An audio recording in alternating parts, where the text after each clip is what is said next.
Well, good afternoon, ladies and gentlemen. Welcome to the Woodrow Wilson Center. My name is Jeff DeBelko. I have the very good fortune of directing our Environmental Change and Security Program.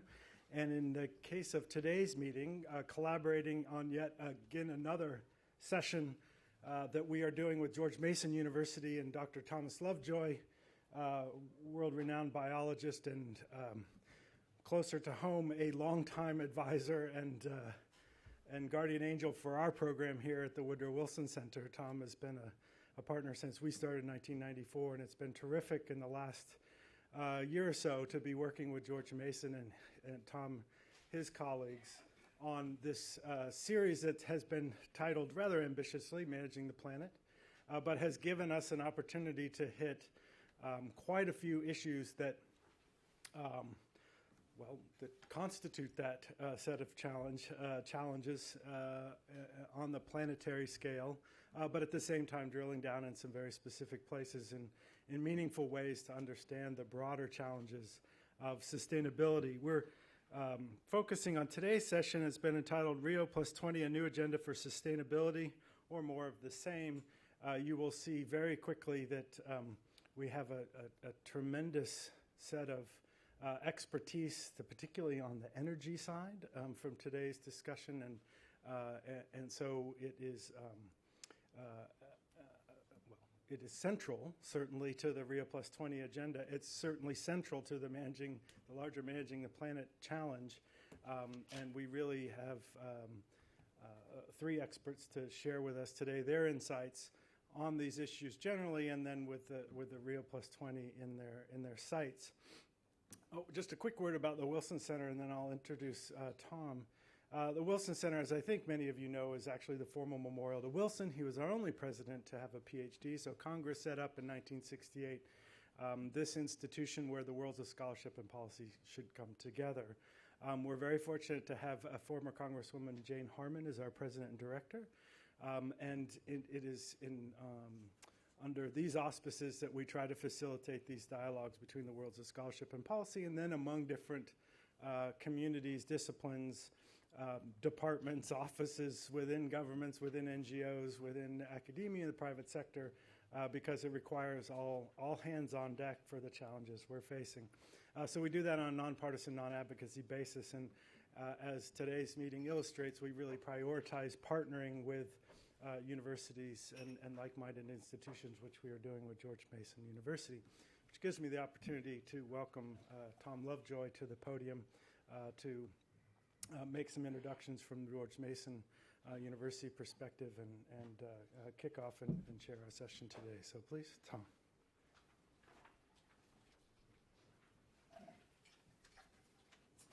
Well, thank you, Jeff, and many thanks to the Woodrow Wilson Center for this continuing partnership around the theme of managing the planet and trying to think of challenges and solutions at the actual scale of some of these problems. And certainly the Earth Summit itself 20 years ago was definitely such an effort. That's basically when the notion of sustainable development became a sort of a global theme. Rio+10, I think it sort of slid off the tracks a little bit, according to my interpretation, that environment seemed to get a little lost in that particular debate. And now we come back yet another 10 years later with a fair amount of things accomplished, but nowhere near enough relative to the scale of the challenges. So I'm just going to turn this over to our three speakers, one at a time, clarifying questions after each one, and then after the three have spoken, we'll have a general discussion. So I'm not going to get into introductions because we want to hear from them. And you have their introductions, but we'll start with my good friend and colleague, David Sandelow, who is Assistant Secretary for Policy and International Affairs at the Department of Energy. David.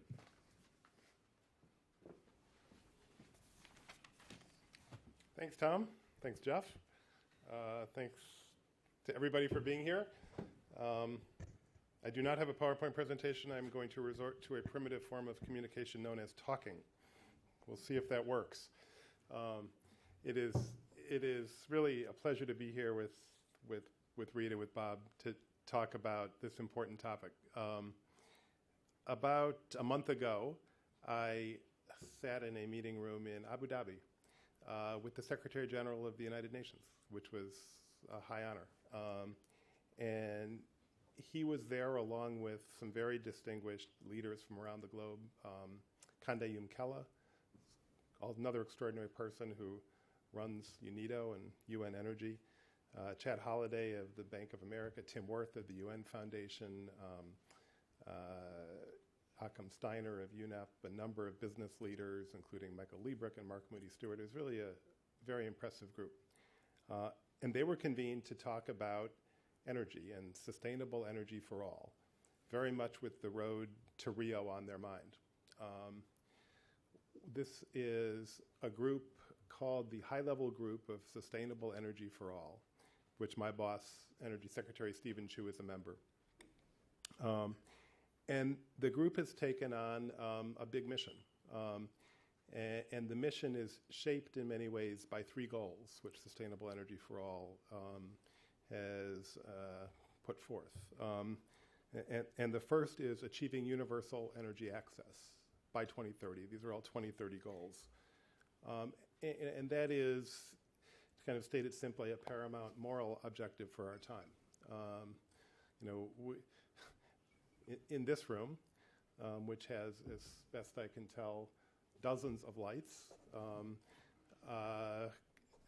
cameras of all different kinds, electricity kind of shapes the very nature of the experience that we're having here. But it goes without saying for the people here in this room that it's often said 2 billion of our fellow citizens of the planet lack regular access to basic energy services. Overcoming that and providing energy access to all is an enormous imperative. And it's the first goal that this group is defining and then is taking on a role in helping to address. The second is doubling the rate of improvement in global energy efficiency. And this, too, is an enormously important objective for our times. And let me just, if I could, throw some statistics at you and talk in particular about my country, about the United States. In the United States, our refrigerators today are 4 times more efficient than they were in the 1970s. It takes about one quarter the amount of energy to get the same cubic foot of space cooled in a refrigerator than it did back in the 1970s. That's the result of government policy and standard setting and technological improvements. If you replaced every refrigerator in the United States today with a refrigerator from the 1970s, it would add roughly 5 to 6% to our electric load, which in the United States is the equivalent of roughly 75 power plants. So by improving the efficiency of just our refrigerators, I'm not even talking about air conditioners and lights and washing machines and other appliances, just refrigerators, we've avoided the need to build 75 power plants here in the United States. For countries around the world with growing middle classes, this is a huge opportunity.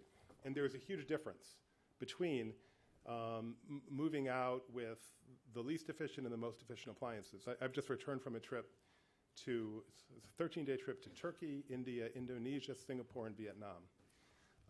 All countries with really different and remarkable energy growth portfolios. But in all those countries, including our own, the difference between the most efficient and the least efficient appliances is extraordinary. And so we have it within our capability to double the rate of efficiency of improvements in energy efficiency. And this is another goal that this group has taken on. And a third goal is to double the share of renewable energy in the global energy mix by 2030. And here I guess I'd like to highlight some of the work we're doing at the U.S. Department of Energy in this area. Renewable energy has been a high priority at the Department of Energy for a number of years, certainly under Secretary Chu's leadership. transforming the institution and helping it marshal U.S. resources on accelerating the rate of energy innovation. That's been one of his top priorities. He's launched a program called the Sunshot Program. The name is modeled after the Moonshot Program, putting a man on the moon in a decade. And the goal here for our Sunshot Program is to reduce the cost of solar energy by 75% over a decade. And already in many places in the world, we see distributed PVs competitive with some type of electricity. I was in Nigeria this summer, and Nigeria is in a number of places. Electricity in some villages is being generated by diesel gensets, and getting the diesel out there to remote villages is incredibly expensive. So electricity ends up costing 50 cents a kilowatt hour, that type of thing. In those situations, PV is already more than competitive. In lots of situations, PV is competitive. But if we can reduce the cost of solar energy by the goals that we've got, it's going to be transformational for the energy mix for the globe. So that's just one piece of the renewable energy mix. There's lots of other important renewables, including wind and hydro and geothermal and others. But so three ambitious goals that this group has taken on. And I'd like to highlight the three goals are energy access for all, doubling the rate of energy efficiency improvement, and doubling the share of renewable energy in the global energy mix. And I just want to highlight that the kind of sitting in this room was the Secretary General of the United Nations. And for those of us who work in the energy area and the sustainable development area, and we're thinking about this every day, and it may not, and working on it every day. But the Secretary General has a pretty broad remit and is working on lots and lots of different topics. And for him to be sitting in that room engaging with us on this topic, for him to be announcing that this is the International Year of Sustainable Energy for All, I think is a hugely significant and important development, and one that really has lots of potential payoff for the global community and for the world at large. The next meeting of this group is going to be in London, at the end of London, and there's going to be a meeting of the Clean Energy Ministerial. I'll say a word about that and then on to the Rio+20 meeting. The Clean Energy Ministerial process was launched actually right here in this complex in the summer of 2010 by my boss, Secretary Chu, gathering together ministers from over 20 countries to talk about clean energies. Secretary Chu asked us when he first came into office, I came in with him, he said, has there ever been a meeting of energy ministers focused solely on clean energy?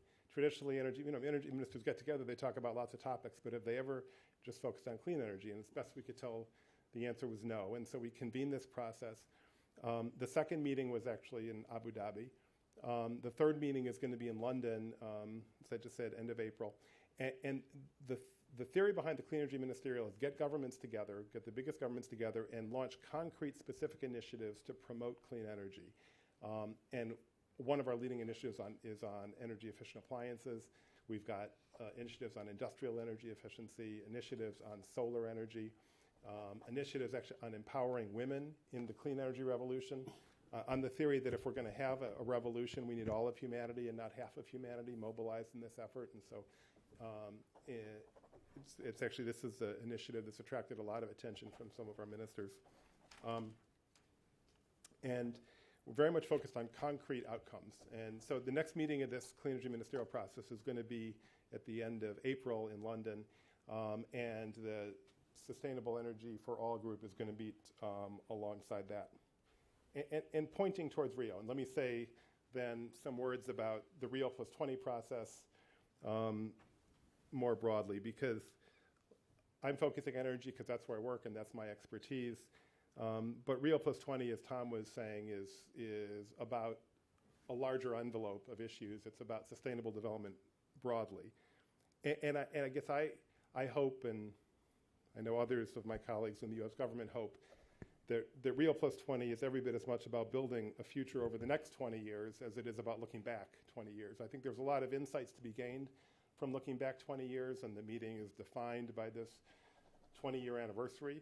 But to be successful, this meeting needs to be about shaping the agenda for the next 20 years and beyond. And it also needs to be a meeting of more than national governments. And I think it's already well on the way towards that. But Rio needs to be a meeting of national governments and other stakeholders, including the private sector, including NGOs, including academics, including foundations. And if it does that, and it cuts across a wide swath of issues, which I think it can be successful. And the issues that I think it will be taken up there include energy, health, agriculture, environment, sustainable economic growth. And the U.S. government in this process is going to be emphasizing a dynamic meeting that includes a broad range of issues and encourages all stakeholders to build the partnerships and launch initiatives that will really make a difference. Among our priorities in the U.S. government here are going to be highlighting the critical role of science and innovation as the foundation for these advances. And on that, I just have to say that in addition to being a privilege, it's been a lot of fun working for Secretary Chu. Secretary Chu, as people here may know, my boss, is not only the U.S. Energy Secretary, but is also the winner of the 1997 Nobel Prize in Physics. And so is a unusual profile for a cabinet minister, a cabinet secretary. And if you want to, I urge you, if you have a moment, to go to his bio, his official bio, on the Department of Energy website, and take a look at his recent publications, which mean publications since he's been confirmed in office, which include a peer-reviewed article on the theory of general relativity, among a number of other topics. So he has really brought an intellectual intensity to the U.S. government focus on science innovation, which has been welcome and I think made a big difference in a number of different settings. And it's certainly one of the themes that we're going to be highlighting at the Rio conference. A very important objective for the Rio conference is bringing forward the commitments that will really make a difference in promoting sustainable development. This is something that governments can do. It's something that private sector can do. It's something that NGOs and foundations can do. It's something everybody can do. And if Rio serves as a platform for bringing forward commitments that will really make a difference, it has the potential to really change the world. And I guess the themes that we hope will be brought forward include not only science and innovation, but open and competitive markets, protection of intellectual property, and transparent approaches, and good governance as well. So, sustainable development is a broad concept. It's an important one. It's one that we all need to stand on as a global community in the 20 years looking forward from Rio. This conference has the potential to make a big difference, but it's really going to depend upon the work of people like you and others here to use it as a platform for initiatives that matter. So with that, I will look forward to the comments of my friends Reed and Bob. Thank you very much.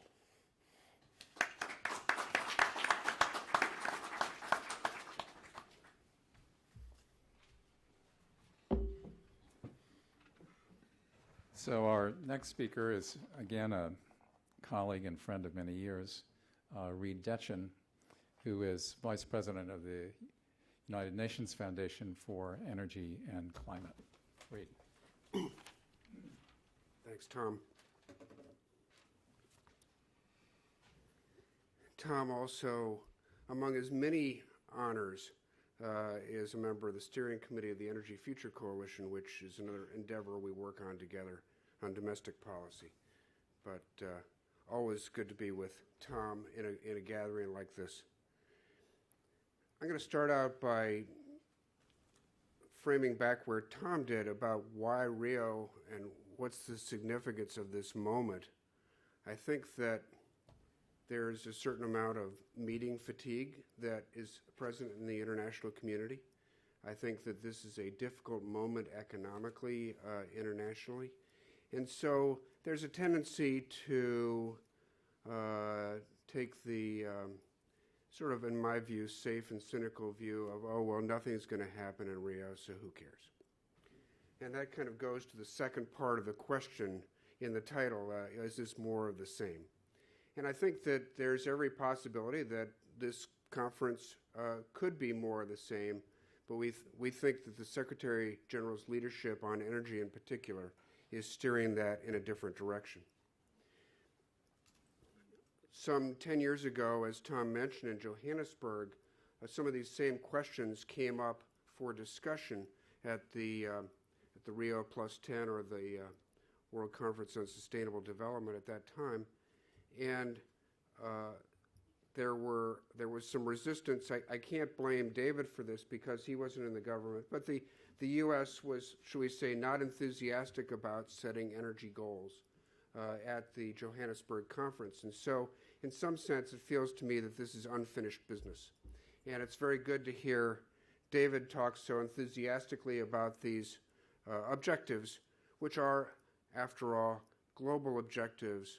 They should be, in effect, non-controversial, in my view, but to have the world take it on in a significant and concerted way would be a new definition of consensus. And I think that the reason that this is the right time and the right moment for this to happen is that it does reflect and reinforce a consensus that has been emerging over the last 5 to 10 years, I would say, about the urgency and importance of this transition to a clean energy economy.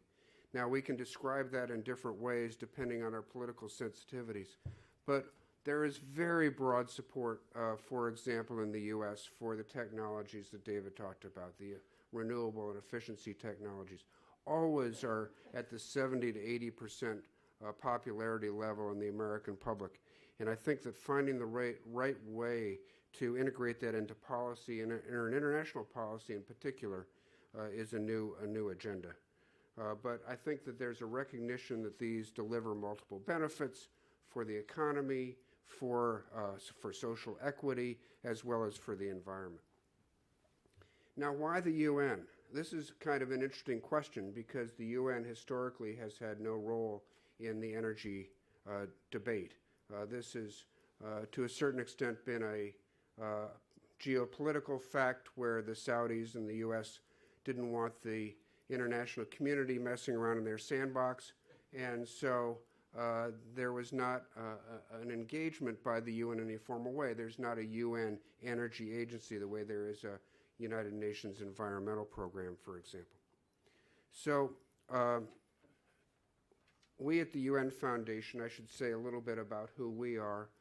We are the philanthropy that Ted Turner started some 12 years ago with his famous billion-dollar pledge that initially was intended to go to the United Nations, but since that was not a practical or in fact legal thing for a citizen to do, he created the United Nations Foundation instead to support the UN-US relationship, and UN causes.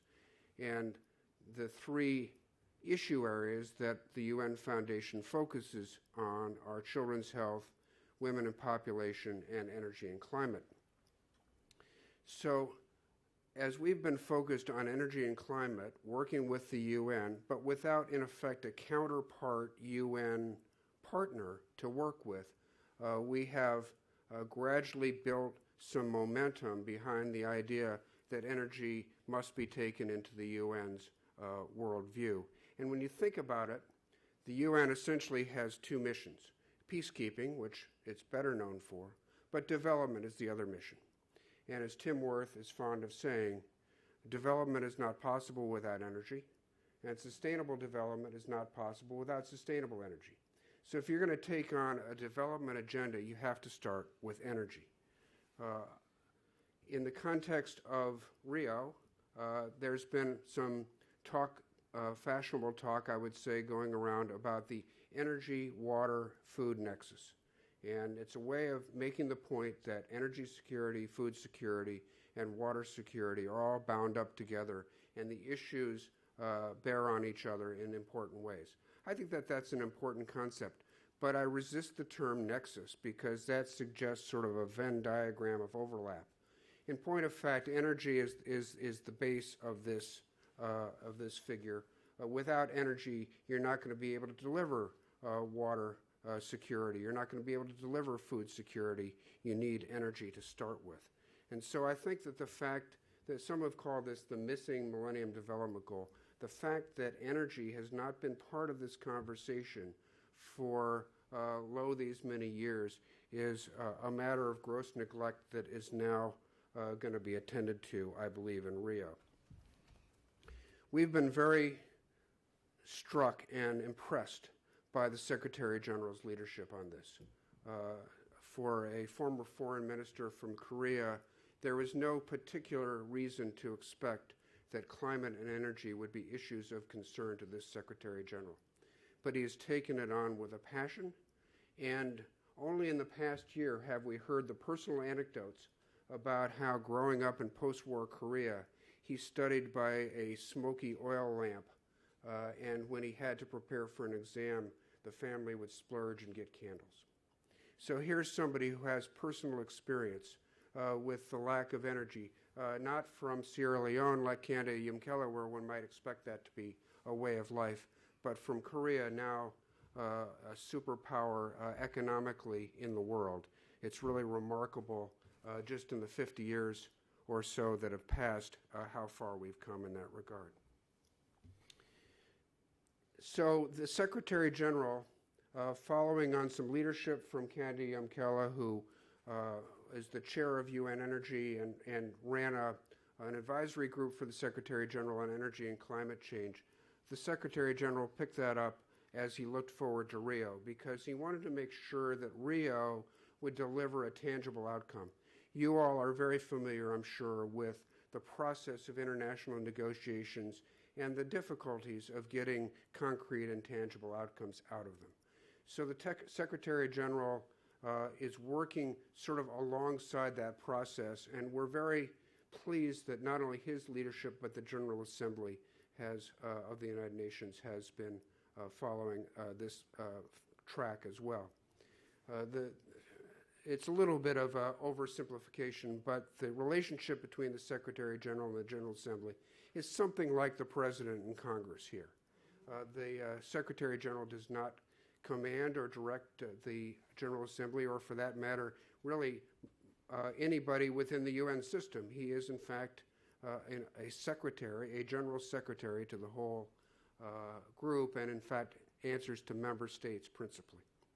So the General Assembly, as David made reference to now a year ago, agreed unanimously to make the 2012 the International Year of Sustainable Energy for All. So that was a first sort of institutional wedge into the United Nations. And then the Secretary General has picked that up and has a Sustainable Energy for All initiative of his own with the high-level group that David mentioned, and these three specific objectives of universal energy access, a doubling of the rate of improvement in energy efficiency, and a doubling of the share of renewable energy in the global energy mix, all by 2030. Where are we now? David mentioned this a bit, but just a couple of statistics. 1.3 billion people in the world, which is more or less 20% of the world's population, have no access to electricity at all. Another billion have it intermittently, so the lights will be on for some part of the day. Twice the number without electricity, 2.7 billion people, still rely on traditional biomass for cooking and heating. So that could generally mean wood, but it could also mean charcoal, coal, or even animal waste. And they cook over open fires, they heat their homes this way, and women in particular breathe in this smoke as they're cooking, often for the full day. They're in front of this fire. Often they'll have a kid strapped to their back. Well, that's like smoking 2 packs of cigarettes a day. And the lung disease that results from that is one of the biggest killers in the developing world. It kills more people than malaria, for example, or tuberculosis, second only to HIV/AIDS. Nearly 2 million people a year, principally women and children, die as a result of lung disease brought on by breathing this smoke. Here it is, 2012, and we have nearly 2 million people a year dying because they have no access to modern energy services. It's really, I love the phrase, David, I'm going to quote it, a paramount moral obligation of our time. Thank you for that phrase. the technology is there. It's not like this is something that we have to invent something new in order to deliver this. And the numbers, the cost of delivering access to people is, to me, shockingly low. In the energy field, all these numbers are big. But in the energy field, we're accustomed to many hundreds of billions of dollars, annual investments in the energy industry of $1 trillion or more. And so the cost of delivering basic energy access to these 1.3 billion people is less than $50 billion a year. Now, $50 billion a year is not chump change, but in the context of the energy economy, it's very small. Right now, the world is spending something like $9 billion on this topic, and that makes it seem like a big leap. But I'll give you another statistic. I can't say that this is much more than an estimate, but a researcher estimated that poor people today are spending $37 billion a year on their energy sources. It's not as if they don't have access to oil lamps or to candles or to charcoal. They do, but they are spending more money, as David alluded to, more money than they would if they had access to modern energy services. 4 and 5 and 10 times as much as you and I spend on electricity, for example. So that creates markets. If you are in northern Nigeria and you're spending 60 cents a kilowatt hour to get electricity from a diesel generator, and somebody comes in with a solar lantern that you can buy for $25 and provide you with energy indefinitely renewable, and, oh, by the way, and this is ironically what sells it, a cell phone recharger, then you can stop depending on that diesel generator. I think that the cell phone story in the developing world should be an inspiration to us all. It's not that people can't afford anything. If they have shown by the hundreds of millions of cell phones that proliferated around the world just in the last 10 years, that they can afford something that they really want and value that's within a reasonable price range. And so as we think about delivering energy services to poor people, we have to come up with devices that are attractive and compelling as cell phones. But if we do, they can afford to buy them, and they can afford to sustain them over time. I think this is mostly a matter of finance. It could be microfinance in this case. If you think about having to come up with $25 for a solar lantern and you earn $1 a day, that's going to be a challenge. But just as Unilever figured out that you don't sell big bottles of shampoo, you sell little packets that people can buy for a penny or two a day. If you can price the energy in a way that people can afford it on a daily basis, it ends up being cheaper than what they're already spending their money on.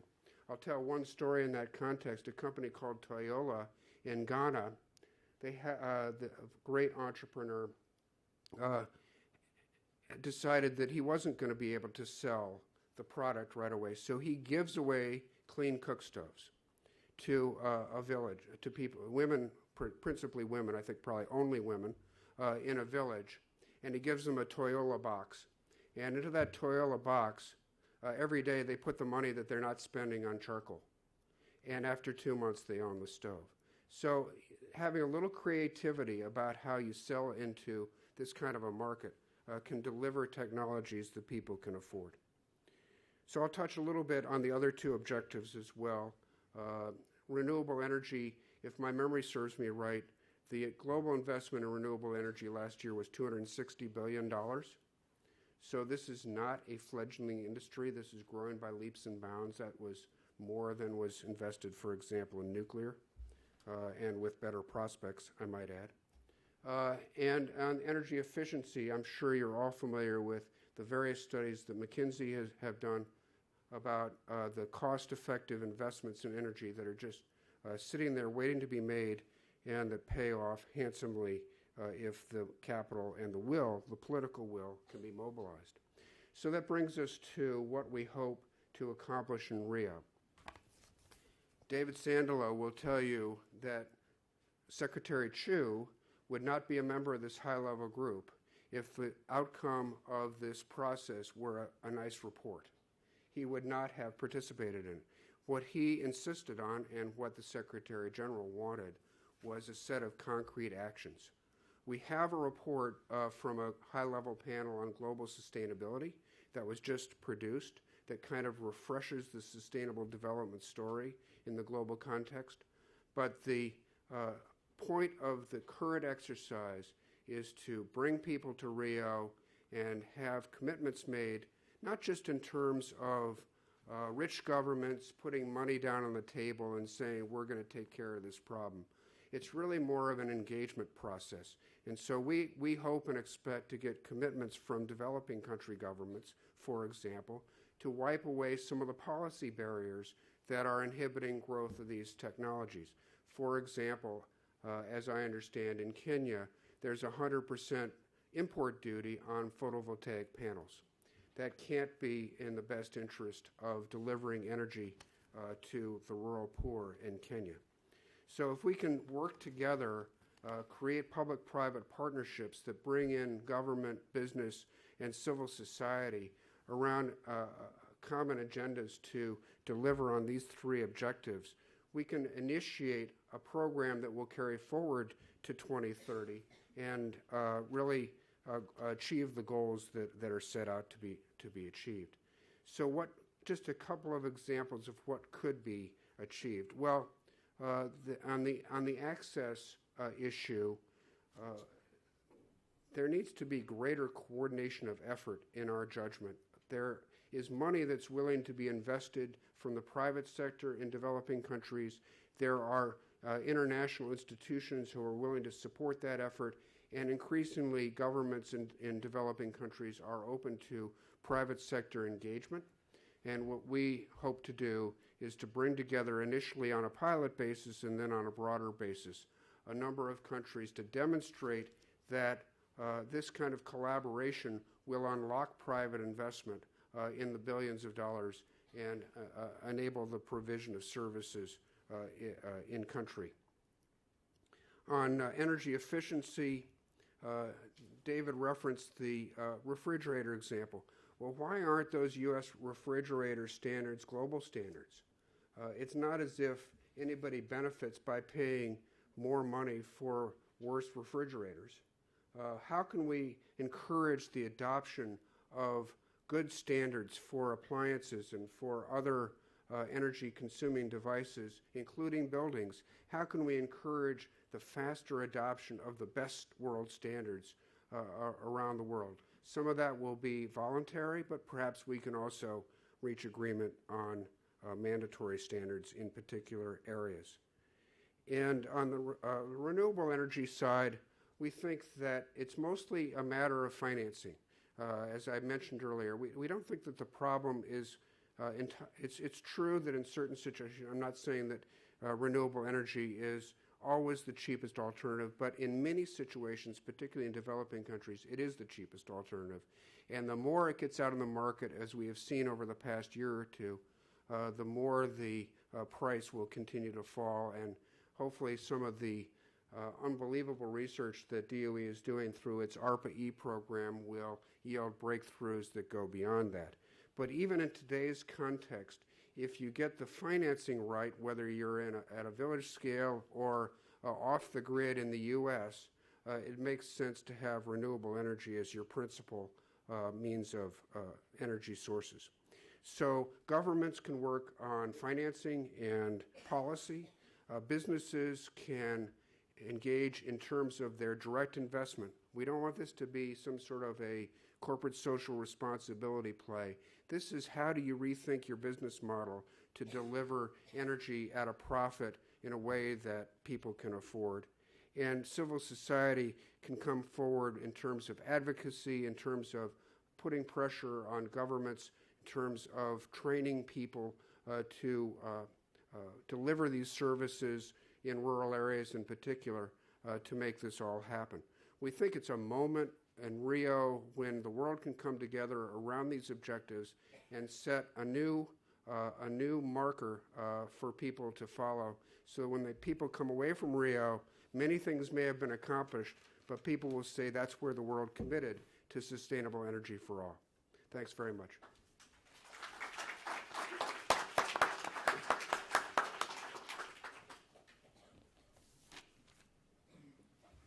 Well, thank you, Reed, for taking us into that excursion on the role of the UN and down to how this actually might happen on the ground. So our final speaker is somebody who's not new to the topic of population and sustainability. Bob Engelman, one of the most thoughtful scholars in this whole area, who at the moment is the president of World Watch. Bob.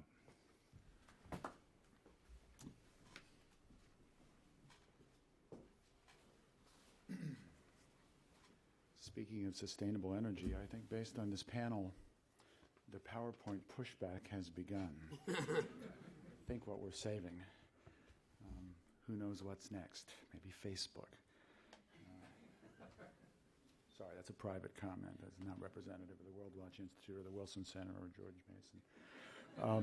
I do want to thank Tom and Jeff and the people of both institutions for bringing me onto this. There could hardly be a more important topic, and I'm particularly honored to be here with David and Reed to talk about it. A lot of the issue around something like Rio and Rio+20, where we've been the last 20 years, and where we're going is about the issue of glasses that are both half full and half empty, and how we both celebrate and acknowledge and give decent respect to the hard work that so many people have done for so long that have made glasses as full as they are, while still calling attention to the fact that they're still half empty. It's interesting that Reed touched on David's refrigerator story. I was struck by that too, and I thought for a second, well, I had a refrigerator in the 1970s, and it was probably 1/4 as efficient as the one I have now. It was also less than 1/4 the size of the refrigerator I have now. It was in a dorm, and I just needed enough to keep a 6-pack cold. So it was a different. I'm probably not typical of every American refrigerator from the 40s to the 70s, but for the 70s to the 20 teens, soon to be. But the reality is that it's not enough to make appliances more efficient. American refrigerators are by far the largest in the world. It's an embarrassment to travel in Europe and developing countries, especially if you meet people who've been in American homes. And I have been asked the question, why are your refrigerators so incredibly large? And I don't want to harp on this, but it's just an interesting perspective to give to a comment like Reed's and I want to thank Reed for his comments on this, and I think it is really exciting, particularly with the what the UN Foundation has been doing, as well as the Department of Energy, and certainly what the Secretary General are doing on sustainable energy for all. And World Watch is very involved in that particular goal too, and I do want to talk a bit about that and celebrate it. But an issue isn't just, in my mind anyway, whether U.S. appliance standards should be universal. It's whether other countries' appliance sizes and usages and consumption levels should be replicated in the United States.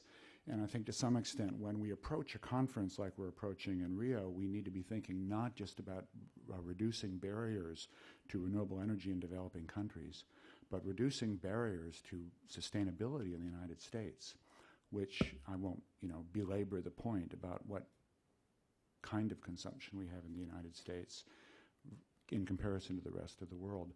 A major point of the Rio conference is not just the issue of whether we can sustainably develop, but whether we can deal with poverty and whether we can have an equitable society and whether we can fashion economic growth in the world that is based on technologies and manners of living and ways of governance that are certainly environmentally sustainable, but also attend to the health needs of the human population, the education needs of the human population, the economic opportunities of the human population.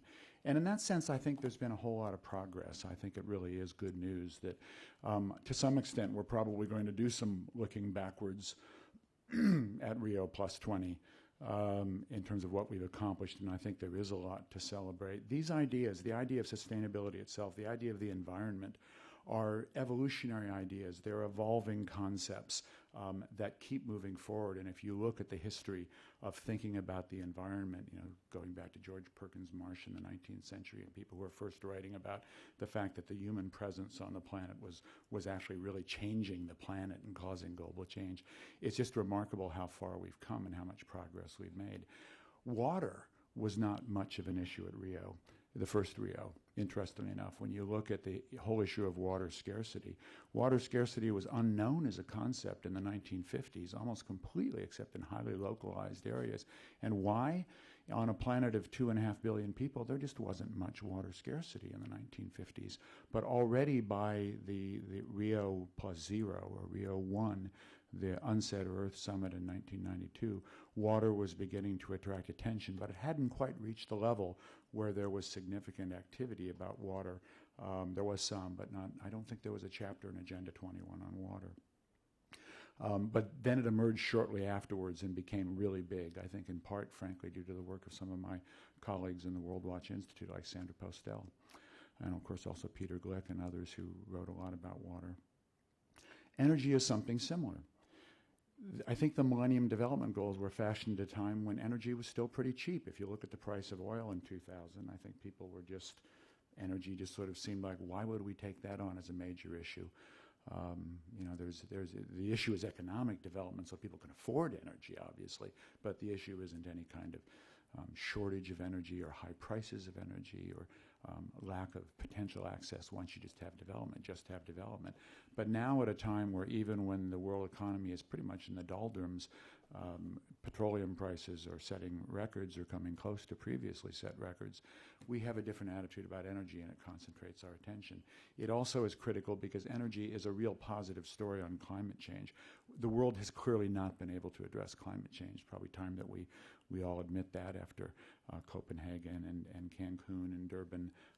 We are still wrestling with the issue of what we can really do about climate change. But sustainable energy is exciting because it does offer the promise of significantly reducing CO2 emissions, and yet we don't have to take it from that angle. We don't have to address it through that lens. It's much less controversial.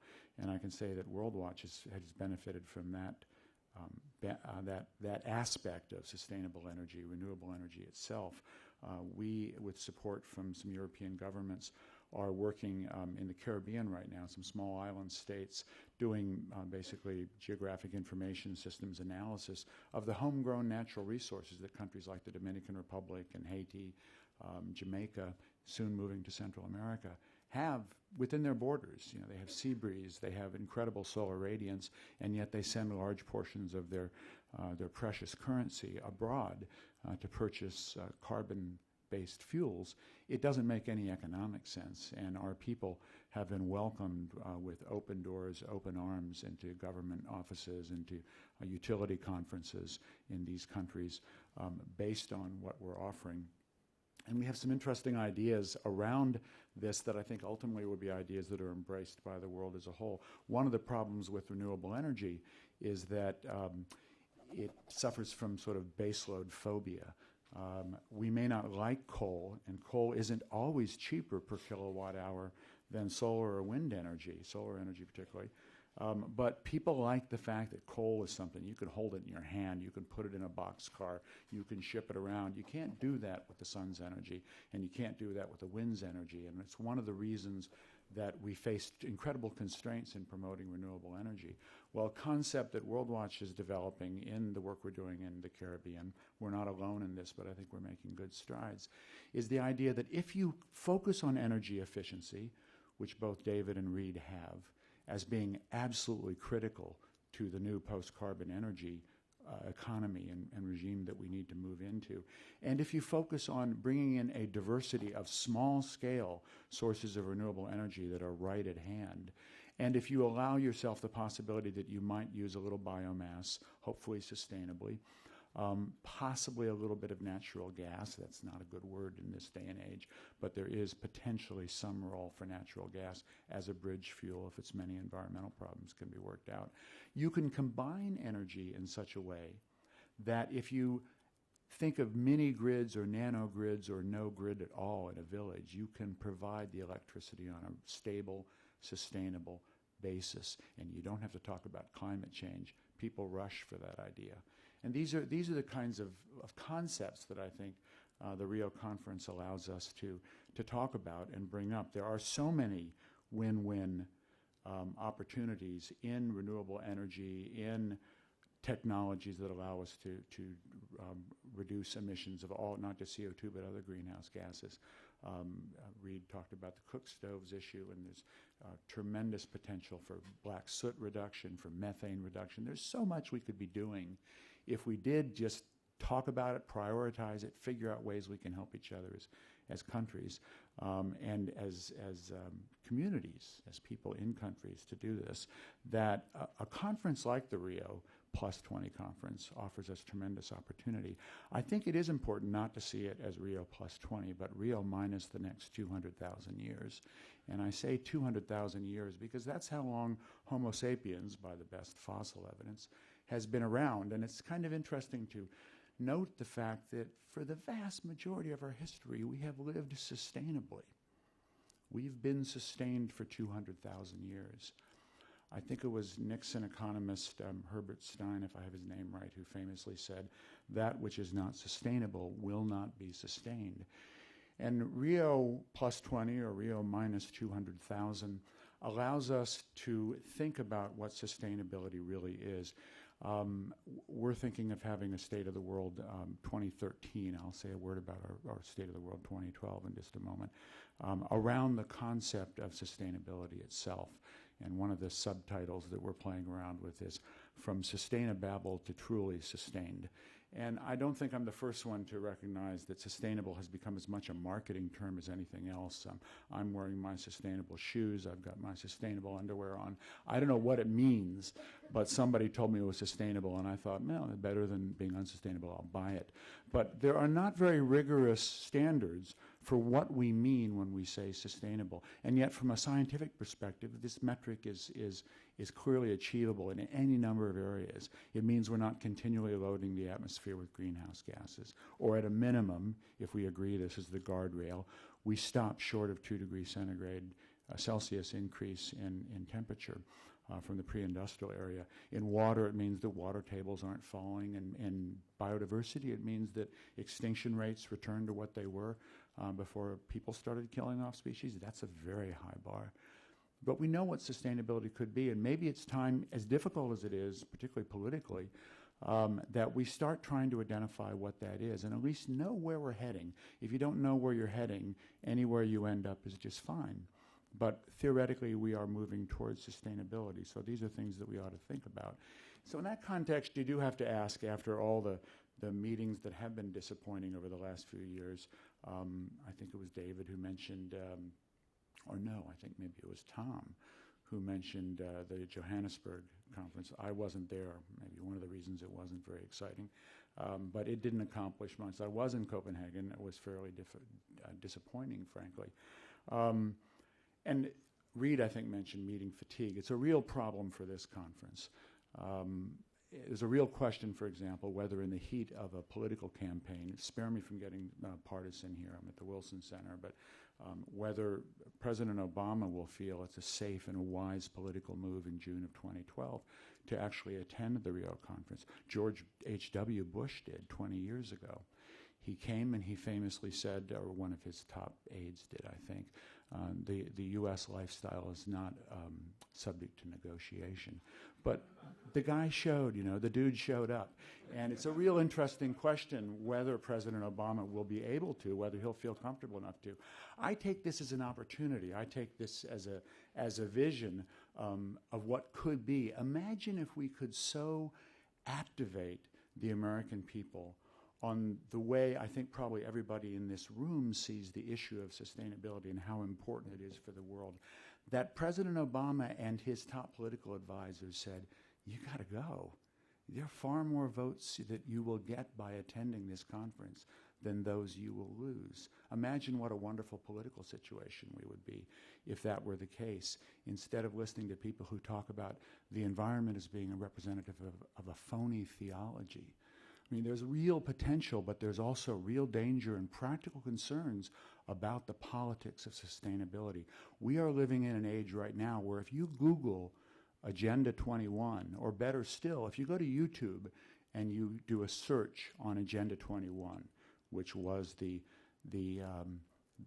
written framework that came out of the first Rio conference, what you get is a bunch of videos in which people are talking about Agenda 21 as some kind of intriguing, mysterious conspiracy document concocted by the United Nations to basically confiscate all of our wealth and redistribute it abroad.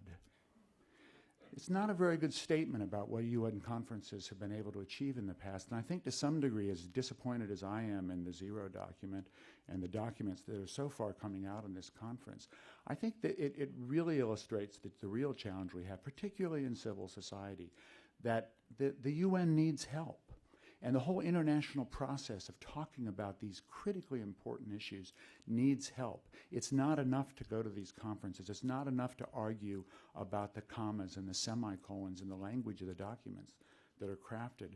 We need to find ways to actually promote and sell the idea that these issues really matter. They matter to Republicans, and they matter to Democrats, and they matter to independents.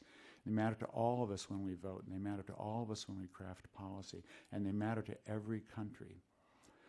So, what do we do with a conference like this? I think that anytime there is a conference like Rio+20, you can ask a legitimate question, namely, is it worth the CO2 emissions of the jet fuel? And I think reasonable people will disagree about that, and I know unreasonable people will disagree and take off on that. So, especially because State of the World 2012, which will be launched on April 11th here in Washington, and I invite you all to come to our launch on that day. It'll be at the Carnegie Endowment on Massachusetts Avenue, right across from our offices. My predecessor, Chris Flavin, had set that as the theme for 2012, even before, I think, the Copenhagen conference. When we all got back from Copenhagen, it was kind of a rebellion, like, is this going to really be a hot seller among our State of the Worlds? And when I took over as president, Chris stepped down this past summer. When I took over as president, I debated a little bit myself, but decided to stick with it in part because of a number of the things that both David and Reed have talked about. Because this is such an important moment in time, because these ideas are evolutionary and their basic trajectory and trend is positive and good. We are making progress. We understand much better than we used to where we need to go. We see now how important sustainable energy is to the world and how much we need goals on it and the need to achieve those goals. There's so many reasons to go. But for me, I think one of the main ones is just that nobody really knows what's going to happen at this conference. It's just rife with opportunity. The governments are skeptical. And there's no real budget for it in the United Nations. But the conference is going to happen. So there's an opportunity for civil society to gather, for academics to gather, as Reed and David have mentioned, for businesses to get together and say what they have to say about sustainability, and they have a lot to say. It's a possibility to really achieve something very exciting. And because history is on this forward track, because the human species is in a different place than we were in '72, when in Stockholm we decided we needed a United Nations environment program. And thank God we did. They were active in promoting the Global Environment Facility. They were active in helping form the Intergovernmental Panel on Climate Change, without which we wouldn't have pretty strong consensus science around climate. They've done a lot over the years, even if they haven't done all I would like them to have done.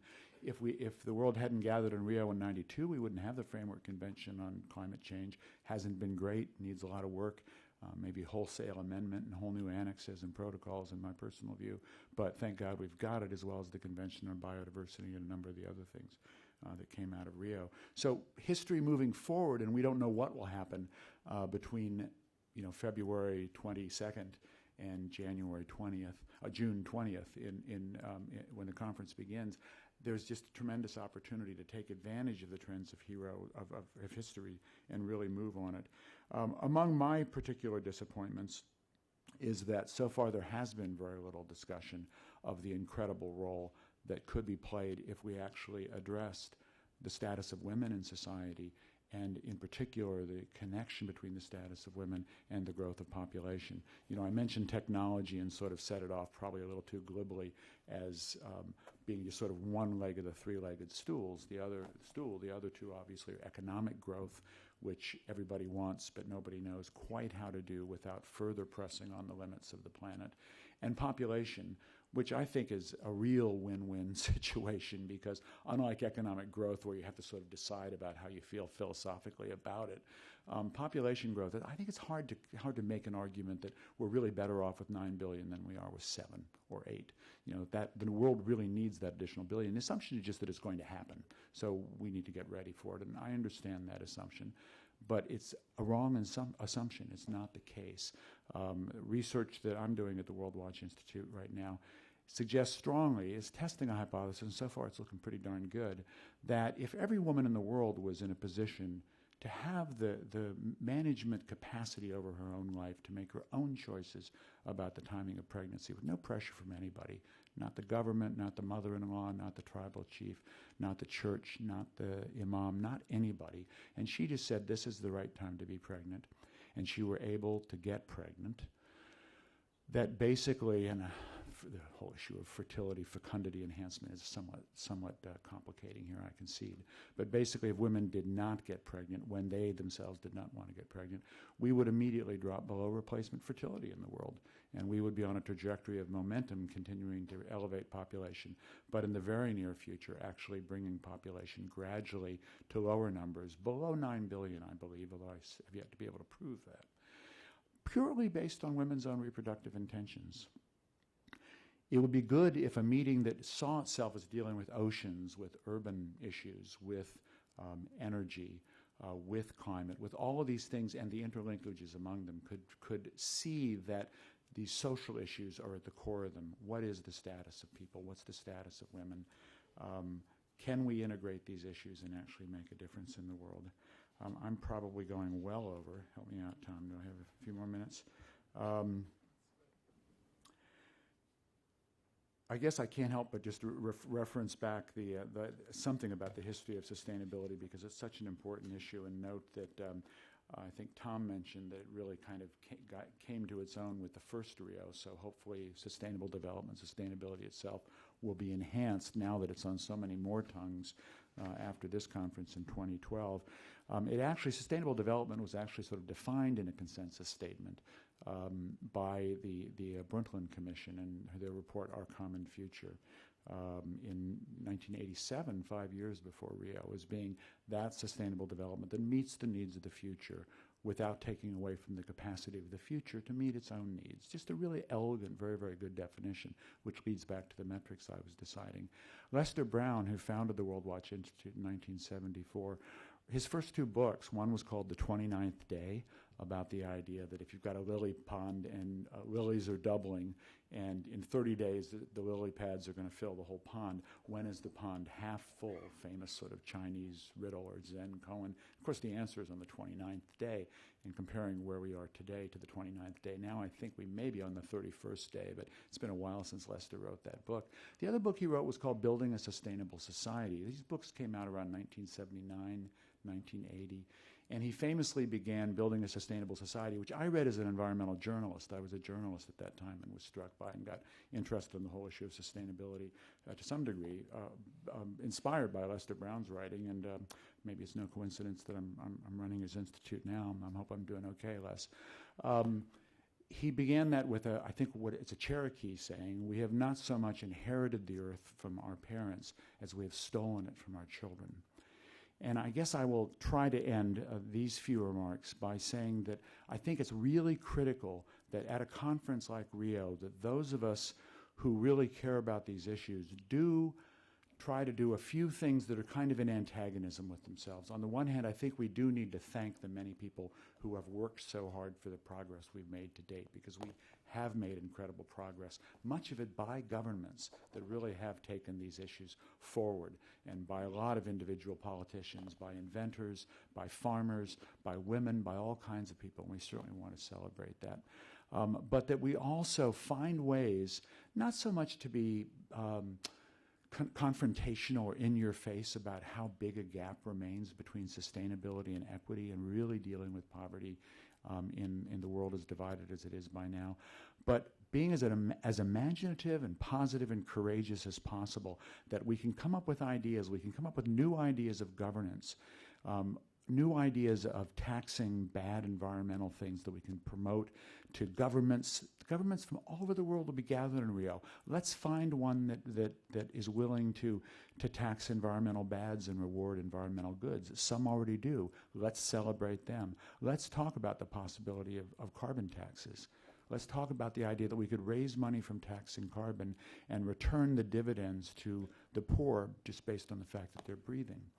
There are lots of ideas. There are the ideas of bilateral partnerships among governments, where governments compete with each other to demonstrate that they are actually markedly moving towards sustainability in key areas. And then they simply show everybody else and they say, join us. We've got a good game going here. You want to sit down at the table and play with us? We're actually accomplishing something. Don't wait for the United States to act.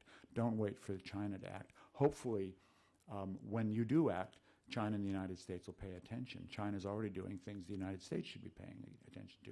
Another interesting concept is shadow regimes. What about NGOs getting together and imagining what the world would look like if it was the way they wanted it to be, and then starting to do an accounting system? For example, a carbon debt accounting system, where we all got together and sort of figured out, here's the United States using way too much carbon dioxide on a per capita basis, way too much greenhouse gases. Here's Benin using way too little. So who owes whom? Can we assign a U.S. penny to each ton of carbon dioxide just as a metric, and then sort of watch cumulatively over time how much the United States owes Benin? And people might laugh at us, but as the world heats up, that figure is going to look increasingly interesting.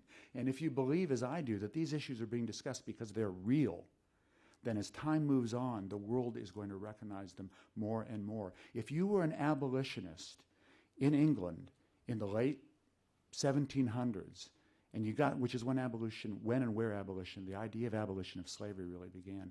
If somebody had said, we're going to just kick the butt of slavery in just a few years, you would have been laughed at. Slavery was too important economically to consider getting rid of. It took centuries. We don't have centuries, but if we believe that the sustainability issue is real and that climate change is real, we need to think like abolitionists and keep working and know that the time will come where the world will wake up and just say, slavery is wrong. It's just wrong for someone to own someone else and get economically better off because of that. And it's wrong for someone, talking about the paradigm of our moral obligations to the world, it's wrong for one country to say that it has a right to use more of the world's atmosphere than the people of another country. And if we believe that, we'll go to Rio and we'll make that case as compellingly as we possibly can, tell it to the news media, tell it to the world, and hopefully eventually we'll see some change. Thanks.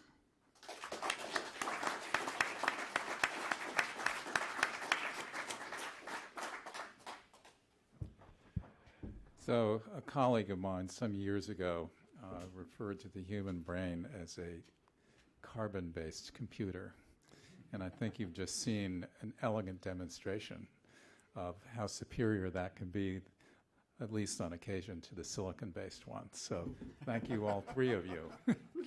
So first of all, would either of you like to make a further remark, having heard the discussion that has gone up till now?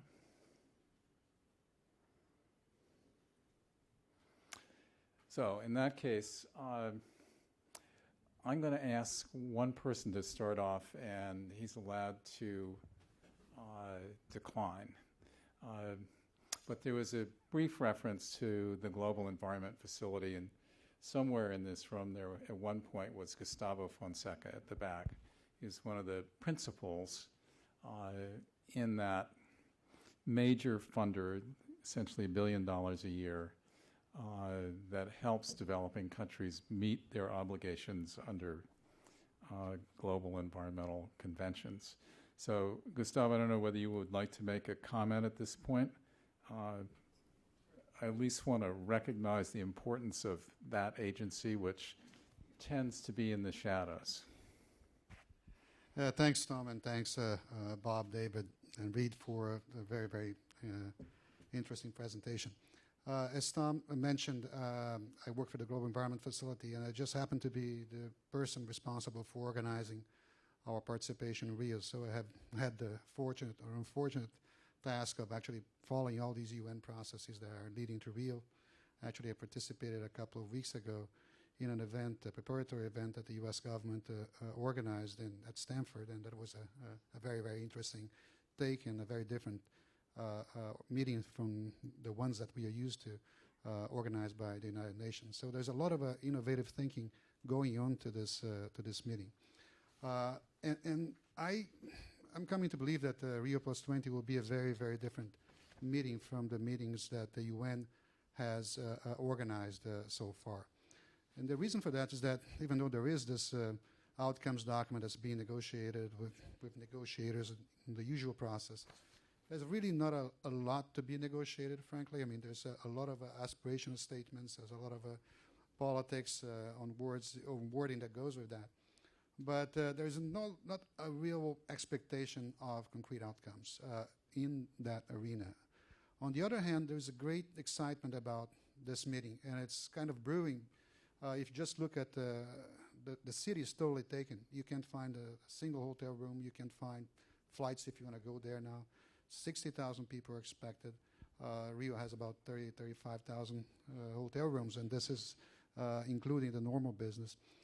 And there is kind of a rush from everybody to try to come forward with interesting ideas. We heard today about the Energy for All initiative that's looking for a particular space and a particular exposure. Like this, which is a significant one, there are many, many others. So this might turn out to be a very, very interesting a meeting if, again, the gods conspire to really make it different. But I was curious and put a question back to the panel. This panel was pretty much zeroed in on the question of energy. In Rio+20, it's actually not looking at energy as a central topic. Actually, the regional Rio conventions, the topic of them are being kind of put aside. You don't have an agenda on biodiversity. You don't have a central agenda on energy. Energy comes together with water and food security.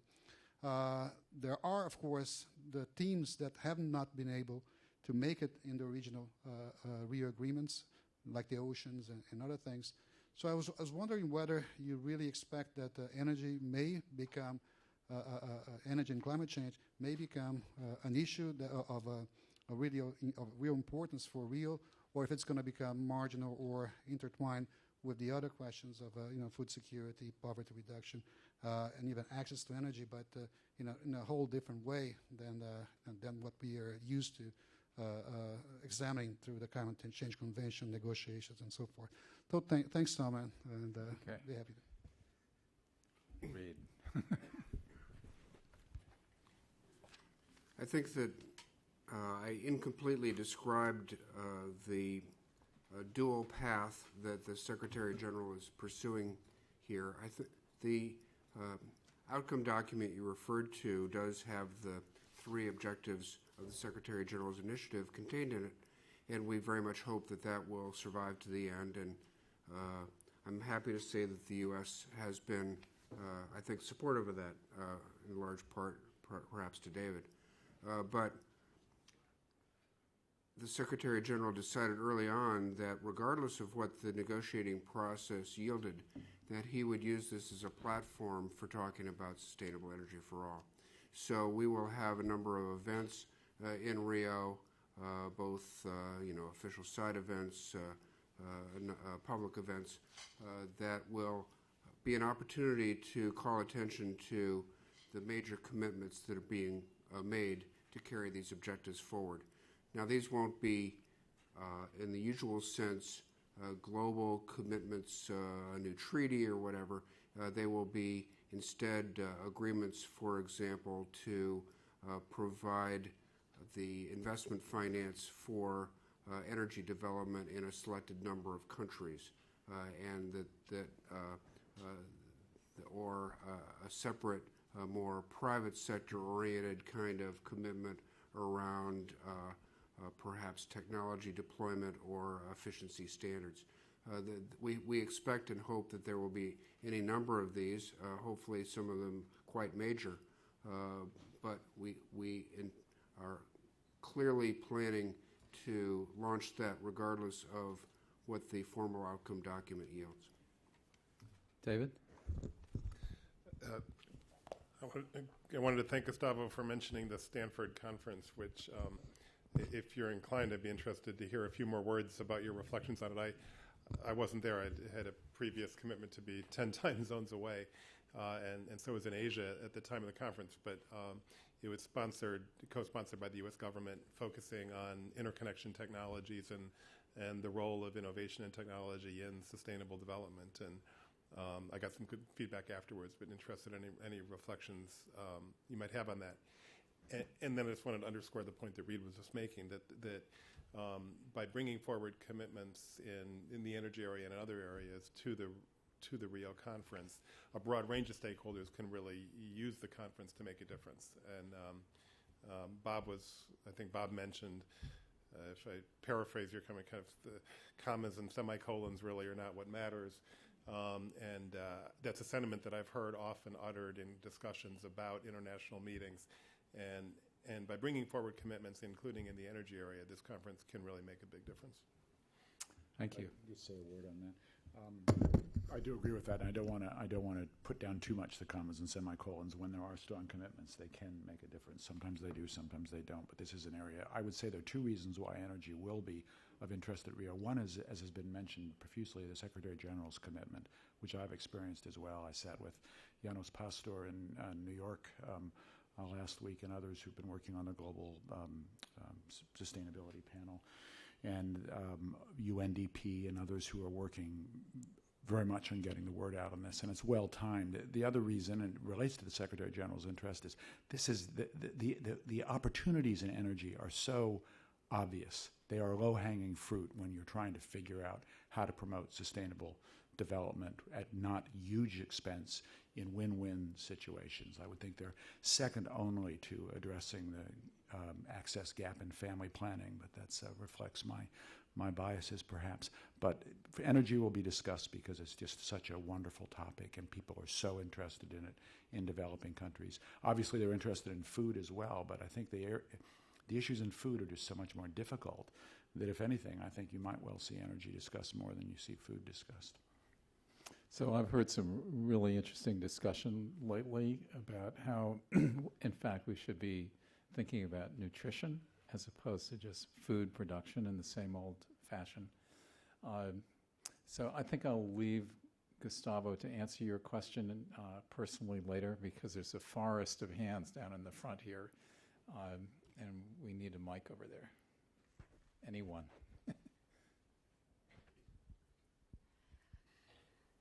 Thank you. It's an amazing panel. Great, I think if you would be so good as to identify yourself, sure. so everybody Natalia knows. Olson. I actually serve on the U.S. Innovation Advisory Board for the President. So it's been an amazing journey trying to see how we can compete as a country. But I think being Honduran as well and having an urban planning background, originally I wasn't a big fan of Walmart. But when I saw what Walmart, when they went ahead and started putting policies toward creating more sustainable products, the effect that it had in countries like Honduras, where we saw entire towns clean up because everyone was now collecting glass and plastic bottles. So I think that the conversation also, and I hope that this happens, to really involve the private industry, to involve companies, to involve entrepreneurs. I think that a lot of things don't occur, or that there's a frustration with action-oriented, is when we don't have stronger public-private partnerships, and getting them to the table, I think, would be key. So I just want to hear a little bit more about how that will happen, and if not, just it'd be something good to see. Great. Reed, you might be able to address it. I mean, there is a major private sector component. Well, I think that you've identified a moment. I think you're right. I think that there's a larger conversation that we have to think about here, that so much of international governance is shifting to the private sector. And the leadership that Walmart, for example, showed in greening its supply chain and the ripple effects that that's had in China in particular, but presumably in Honduras, as you say, as well. you don't want to be a Pollyanna about this because there are a lot of companies that are doing very bad things, but there is some leadership that the private sector can exercise to do the right thing.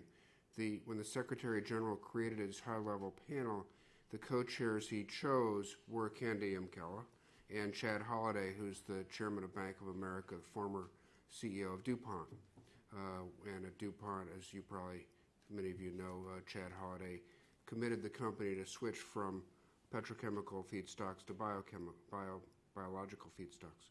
So that kind of leadership can make a huge difference, and encouraging that and finding ways to use the private sector, in fact, to nudge government behavior along in a positive way, I think is what we're trying to do. We recognize that there are a lot pushing on the other direction, but we want to encourage the good behavior. So to give everybody a sense of scale, Pavan Sukhdev is completing a book called Corporation 2020, and at minimum 12% of the global economic product, and probably more like 16 or 20% because of the way it was calculated, comes from just 120 corporations. So, okay, on the aisle right there. And Jeff, we have a way, do we not, if we get questions emailed from the students out at Mason? Okay. Great. Yeah, thank you. I'm Ed Barry with the Sustainable World Initiative. I've got a couple questions. First, for David, why do you think Rio is not on President Obama's travel schedule, and what can we do about it? And the second question is much more broad, and that is that if we imagine a scenario where we dramatically improve energy efficiency and convert 100% to clean energy around the world, that scenario in no way guarantees that we create a sustainable future for the planet. In fact, the advance of technology over the last 3 or 4 decades has come at a time when we've also become dramatically less sustainable. So my question is, when will we start thinking about resource sufficiency for the total human endeavor in addition to the individual efficiency issues that are very important? Sounds like your question. I have no comment on President Obama's international travel schedule. I would invite you to watch tomorrow when he delivers a speech on energy and clean energy, which will strike themes we've been talking about here today. And your question on resource sufficiency is it's an interesting and provocative one. I don't know. I saw Bob kind of jump in on or suggest some interest, so why don't I just pass it to Bob on that? I think he was asking you, David. I'll answer on the Obama front, although I don't work in the White House, but I used to write about the White House. His travel schedule has not been set. I think that's the appropriate answer to that question, and that's why I say let's us here in this room and our colleagues in our organizations try to make it such an attractive destination that President Obama can't possibly say no to going to Rio in the heat of the presidential campaign. It's a high bar, but so are several of the others that I mentioned, including the second one that you're bringing up. Tom mentioned scale. It was one of the first words out of his mouth when he talked about this event today. Scale is everything in this problem. It isn't enough to just get twice efficient at twice the rate of the past to 2030 or 2040 or whatever, as laudable as that goal is. That's why I think we do have to reconsider the entire economic model that drives the whole system. And that's why we need to look at population. And I'm not playing for applause here. I think it's just scientifically defensible that we are not sustainable and we're not getting very rapidly towards sustainability. And what we're talking about is not enough. I don't want to undermine what good people are doing to, I mean, there may be a straw that breaks the camel's back, and if we can just make a little more progress on renewable energy, we might avoid that straw and breaking the camel's back. So I delight in everybody who buys a Prius, I drive one, everybody who screws in a compact fluorescent or an LED, because everything matters, but we just have to do so much more than those things if we're really going to head toward sustainability. And just to reinforce what Bob just said, I think as we've looked at these 3 objectives, the renewable and efficiency paths are consistent with a 2-degree scenario, but not sufficient in and of themselves to achieve it. So, yes, we need to do it. We need to do a lot more. And as far as the president, I think that isn't it interesting that as he enters a political campaign that he's talking about energy? I find that profoundly encouraging because they don't do this without poll testing. And the support that he's getting for his clean energy agenda, as far as I can tell, is the most likely thing to be his mandate if he gets reelected. Yeah, I mean, and since the issue is raised, let me just highlight that President Obama, within a month of taking office, signed what is the largest energy bill in U.S. history. The energy portion of the Stimulus Act that he signed was $90 billion of investments in clean energy, which we've had the privilege of deploying some of at the U.S. Department of Energy. And the fuel efficiency standards that he negotiated, breaking a 20-year stalemate, have driven resource efficiency in a way in our vehicle fleet that we haven't seen, and the list goes on and on. So it's been quite a proud record of achievement from the president. So I don't want to in any sense, distract from the direction of this discussion here, but I do want to point out that there probably is another agenda about how you pull CO2 out of the atmosphere in benign ways and reduce some of that climate threat on the aisle. Yes, I'm Dr. Sam Hancock of Emerald Planet TV, and this is to all three of you gentlemen, also Tom if you'd like to chime in, but I'll be going down to Rio. There are a number of people in this room. So how can we get together now so that we can actually, I know the process, we've been involved in that, but how can we work together here so when we go to Rio that we really are all talking as one voice and we can advance the agenda we feel is really in the best interest of the earth and to maybe mitigate some of those that are not in the best interest of the earth. But I think if we work together and as a group as we go down, it's much better than just all going as various individual groups. Thank you. So Excellent presentation. I think that's a really important point, and I'm your first volunteer as somebody who likes to push for regreening the Emerald Planet. So anybody? I would just say being here is the first step. Thank you for that. I think that we start with a high hurdle of indifference and cynicism about Rio. And the more that we create the idea that Rio can be an important event and create a buzz about Rio, that's going to be a self-reinforcing prophecy. So we had some hands that, yes. 3N. Thank you. Lisa Friedman from Climate Wire. Thanks for doing this. And Reed, especially... I take it all back, Lisa. I was just going to thank you in particular because honestly, after months of going to panels like these and trying to make sense of what I think have been really mushy comments about Rio+20 being a chance to have a conversation about this and highlight this, I think you gave some of the first really concrete ideas about some outcomes that you'd like to see. And you mentioned finance, one of them. I was hoping we can go down the line and maybe say what, in the most concrete terms, if it's a bilateral agreement or a agreement among a group of countries or an agreement between businesses and countries or communique, I don't know if that's what's supposed to come out of this. Still, what would you like to see most concretely come out of Rio+20? Thanks. Reed. Well, I don't want to jump any future announcement, but even for you, Lisa, I don't want to do it.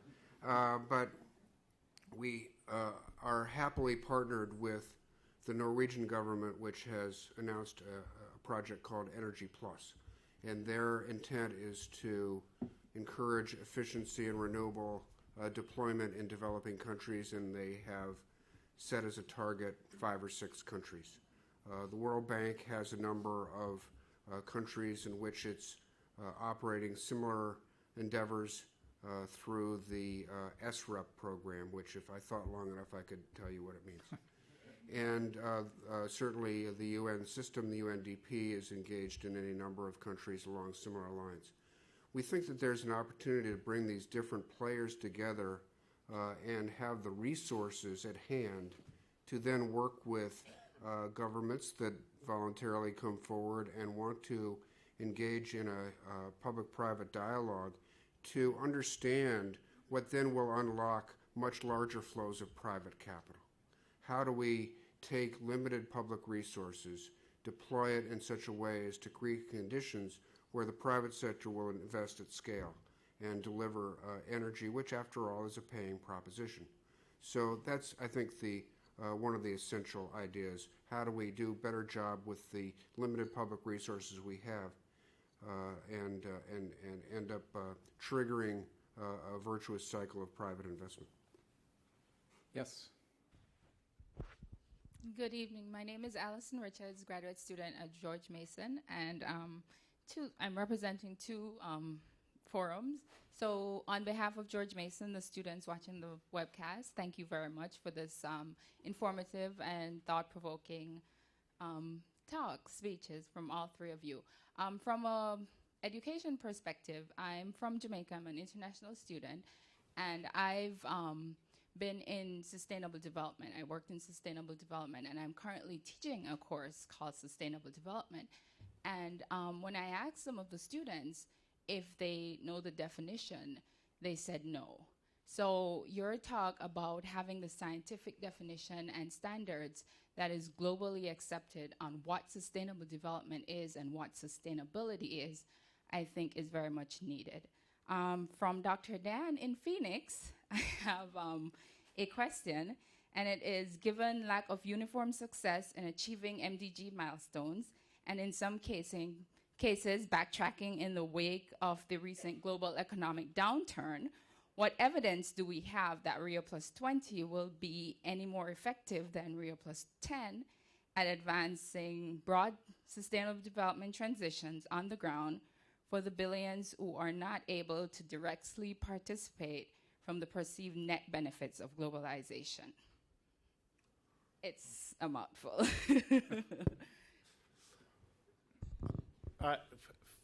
That depends upon all of you and others out there and what everybody in the global community brings to the conference.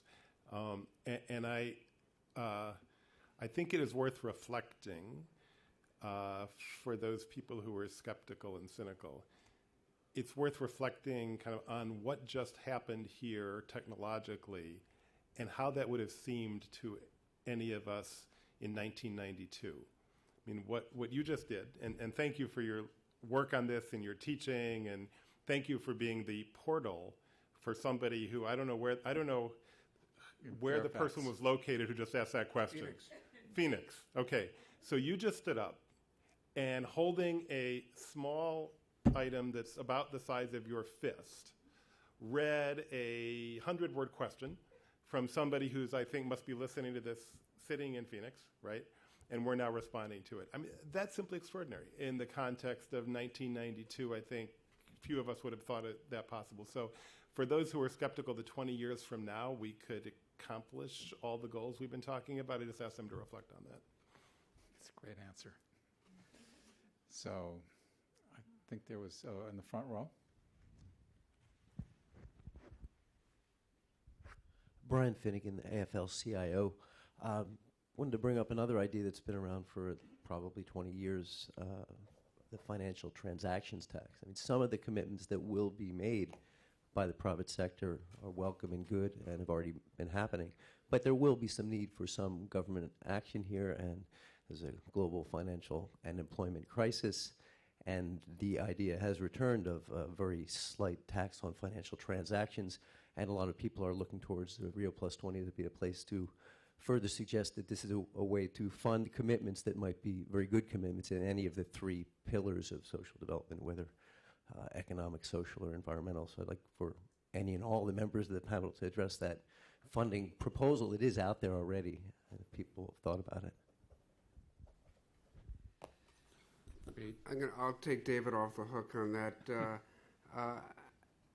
The so-called Tobin tax has always seemed very attractive because you could have such a tiny fraction and have huge economic benefits. But for whatever reason, it's been unacceptable politically, and I don't think it's just about the U.S. Smarter people than I would have to respond as to whether the economic effects are smart. But what I would say in more general terms is that I think that it's unlikely politically that will happen at Rio, but in I don't want to say a more important, but another important outcome that could get advanced at Rio is there has been very gradual movement in the economic profession to acknowledging the importance of natural capital. And the UN has been working on it. I think even the US has been working on this. How do you do a better job in your accounting process of recognizing the depletion of the resources, as Gustavo, I think, was mentioned earlier on, so that we can have a sustainable planet on a long term. So I think that there is some possibility that there will be movement forward on those kinds of accounting for natural capital. And I was so overwhelmed by David's eloquence at the end of that last answer that I couldn't even muster my thoughts at the time. But I wanted to come back to your question about the progress toward the Millennium Development Goals, which I think your Phoenix listener was asking. He was, I think, suggesting that there hadn't been as much progress as one might have hoped. And so why would this be any better, if I could paraphrase his question. I think that I would push back on both points. I think, in fact, there has been quite significant progress toward the goals in the Millennium Development set of goals. But I would also acknowledge that it probably hasn't been much due, strictly speaking, to the decisions made in some official government way. I think they mostly reflect the remarkable economic growth that's been taking place across the developing world for the past decade or so. And I think you still see growth rates, not just in China and India, but in Africa, that are pretty resistant to the overall economic trends in the West. And we're going to go to Brazil, and Brazil is booming. Brazil is doing very well, and so they're lifting people up. I mean, this is what happened in China. It's happening in Brazil. They have a Light for All program. I think they've reached 80% or more of their public. And Brazil, of course, is uniquely situated in terms of resources. They're doing it all with hydropower and with biofuels. So, I mean, there's the renewable energy economy of the future, if you want to look to that. Even as, and the oil that they're drilling, they're going to sell to us. So I think we lose on both parts of that equation. But I do think that just to loop all this together, the cell phone riff that David went off on, which was, in fact, it is inspiring that cell phones are creating this. They're unlocking different ways of doing business in the developing world. And I don't know that we're going to be able to leapfrog the energy systems in the same way that we were able to do in telecom. But they're opening new ways of doing finance so that the person with a cell phone in Kenya can buy their next day's worth of electricity on their cell phone. And then the utility is guaranteed a payment, the lights come on, they can afford it. There are new ways to deliver these services. And lastly, just to loop it all together, I think that I'm going to come back relentlessly to the point that I think you have to start with energy. If you think about a farmer who doesn't have energy to irrigate his fields, what that does to his yield. If you think about a woman who is spending her entire day in dangerous places going out to fetch wood and carry water. If you can free people of that drudgery and you can give her a sewing machine or electric light, if you can bring power to their clinics so that they have medicines, you unlock a virtuous cycle of economic development that then can make the rest of it happen. I'm not saying it happens automatically, but people who have money are going to want to provide for their children. They're going to want to have good health. they're going to want to spend their money in that way. And so if we can use access to energy to start that process of getting people to be able to have productive uses of their time and capital and labor, then I think that a lot of the rest will follow, and we will make progress on the Millennium Development Goals as a result. And in fact, finally, one thing that is being talked about for Rio, just to come back to the topic inadvertently, is sustainable development goals. What's going to happen? The Millennium Development Goals are aiming at 2015. There's no consensus about what should happen next, but a lot of people are talking about sustainable development goals as being either the next generation of such goals or incorporated into them in some way. So that was close enough to a final statement. Oh my gosh, right? I'm sorry. That I think I'll give each of you a chance to make some final statement, and that includes you, Reed, because you didn't. But Bob was all queued up. But Bob, go ahead. Well, maybe I can make my final statement based on Mr. Finnegan's remark, which I think is an important one, and I'm probably about as pessimistic on the Tobin tax as Reed is, but I have a different take on how we ought to approach to it. Since we're ending up, it's a very nice day. When you're through today, if you don't sin, it's 5. It's time to go home anyway. Walk down Pennsylvania Avenue about 5 blocks from here, and in front of the Federal Trade Commission are 2 of my favorite statues in all of Washington. And their names are, if I'm correct, Government and Capitalism. And what they depict, Trivia Pursuit, does anybody have any clue what I'm talking about? What they depict in beautiful gilt splendor is, they're both identical but mirror images of each other, so I'll just talk about them as one. A massive draft horse rearing on his hind legs. You've all seen these statues if you've gone down Pennsylvania Avenue. And this horse is held back by an equally massive, muscular, shirtless man who is keeping that horse from running off and going who knows where and doing who knows what damage to everybody in the vicinity. And the metaphor is apt.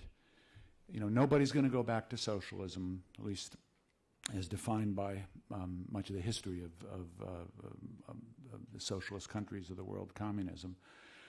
But capitalism needs to operate under strong governmental controls or it goes nuts. And I think one can make the argument that it's been going pretty nuts for a little while in spite of some of the wonders that it has brought us, like cell phones. And that we need to be thinking about, even if the political moment is not right for a Tobin tax, and I think one could argue that the reason the Tobin tax hasn't gone anywhere is because the global finance community has enormous power, and they're not about to let the Tobin tax go into effect. But we need to find find and develop alternative sources of power that can act as counterweights to the forces, and I do believe it's critical that business becomes sustainable. We won't become sustainable without sustainable business efforts and without corporations acting the right way. But we need to think about new ways of chartering corporations. Benefit corporations, for example, are a very interesting idea that we should be looking at places like Rio. How can corporations be required to have in their charter that they have to do some good for the community, or the community's not going to tolerate them or put up with them? What about revoking the charters of corporations who behave so egregiously that if they were human beings, they'd be on death row? Maybe the equivalent of corporate death is their charters are revoked. I mean, there's some very interesting ideas. I'm not saying World Watch supports them all or I support them all, but Rio is a place to explore this. A global carbon tax that returned money to people based on being human and was initially minimal would have very little impact on the global economy. The impact it would have, I mean, it would be felt a little bit in the pockets of people who sell oil, coal, and natural gas. But the impact that it would have would be to shift money toward the energy revolutions that David and Reed have both talked extensively about.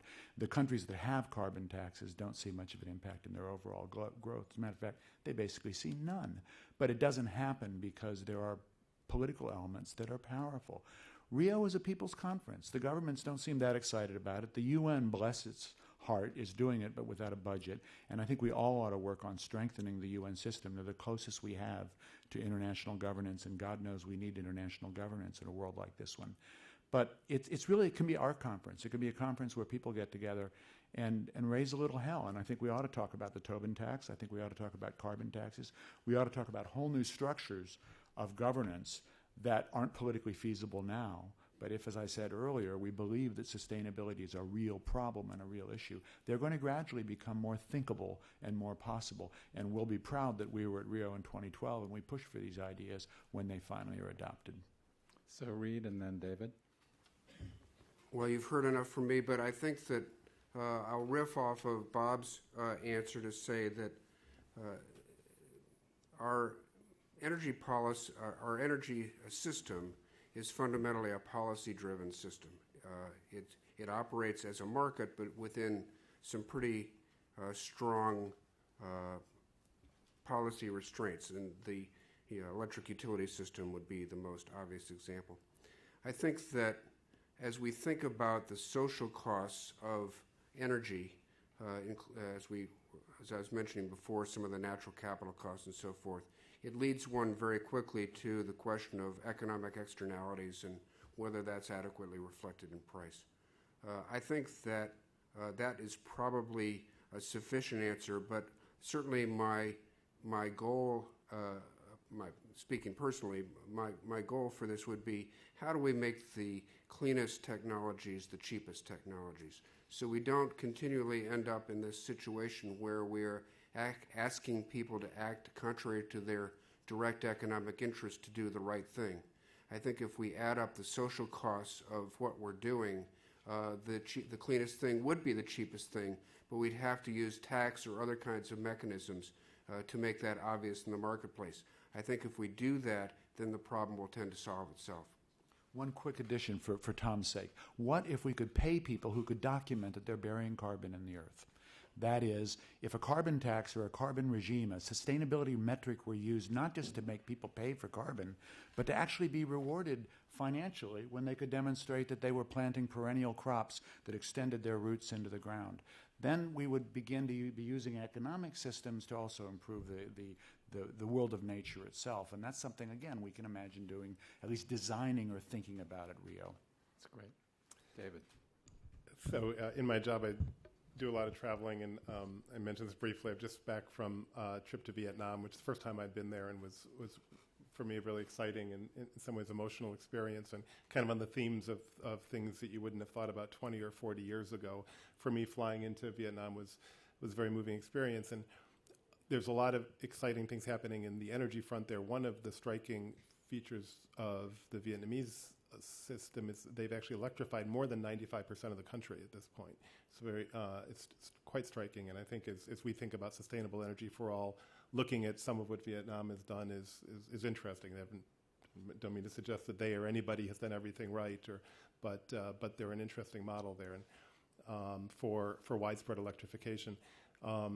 As part of our work on refrigerators, which I mentioned earlier, we've had a lot of work both with the Indians and with the Mexicans, and Mexico has this program which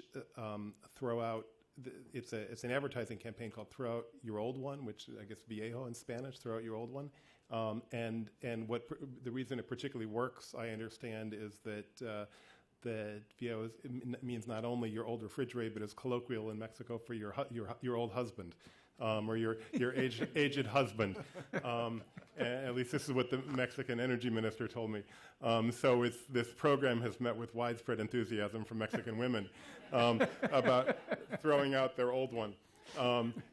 And so I think, I think we have a lot of opportunities to learn from each other in some kind of unexpected ways, and a conference like Rio is an opportunity to do that, and to come together both in the preparatory process and in the meeting itself to learn from each other. And I think with that, and if stakeholders from all quarters come forward with the types of actions we've been talking about, the meeting's got a lot of potential. So speaking of energy and talent, let's thank an amazing trio here.